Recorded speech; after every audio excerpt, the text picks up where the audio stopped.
விஸ்கர்ஸ்க்கும் மாயம் செய்யும் மணி. முதல் காட்சி தோட்டம். இந்த பட்டாம்பூச்சி வேகமா பறக்குது. விஸ்கஸ் ஒரு பொன்னான மணி கண்டுபிடிக்கிறாள்.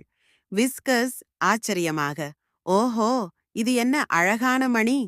அவள் மெதுவாக மணி அடிக்கிறாள். டிங்! பெட் காட்டுக்குருவி விஸ்கர்ஸ் சந்தோஷமாக, வாவ், பால்! இதை நான் குடிக்கலாமா? அவள் மகிழ்ச்சியாக பாலை குடிக்கிறாள். மறுபடியும் மணி அடிக்கிறாள். டிங்! விஸ்கஸ் சிரிப்புடன், ஹா ஹா, என்ன ஒரு மென்மையான தலையணை! அவள் குதித்து விளையாடுகிறாள். விஸ்கஸ் அதிகமாக மணி அடிக்கிறாள். டிங் டிங் டிங்! விஸ்கஸ் அதிர்ச்சியுடன், ஐயையோ, என் வால் என்ன ஆயிடுச்சு? அவளது வால் வானவில் நிறமாக மாறிவிடுகிறது. வில்கஸ், நீ மாயத்தை அதிகம் பயன்படுத்திட்டியா? விஸ்கஸ் தனது நண்பர்களை பார்க்கிறாள். விஸ்கஸ் தன்னிடமே பேசிக்கொண்டே, நான் இதை நல்லதுக்காக பயன்படுத்தணும். அவள் மணி அடிக்கிறாள். டிங்!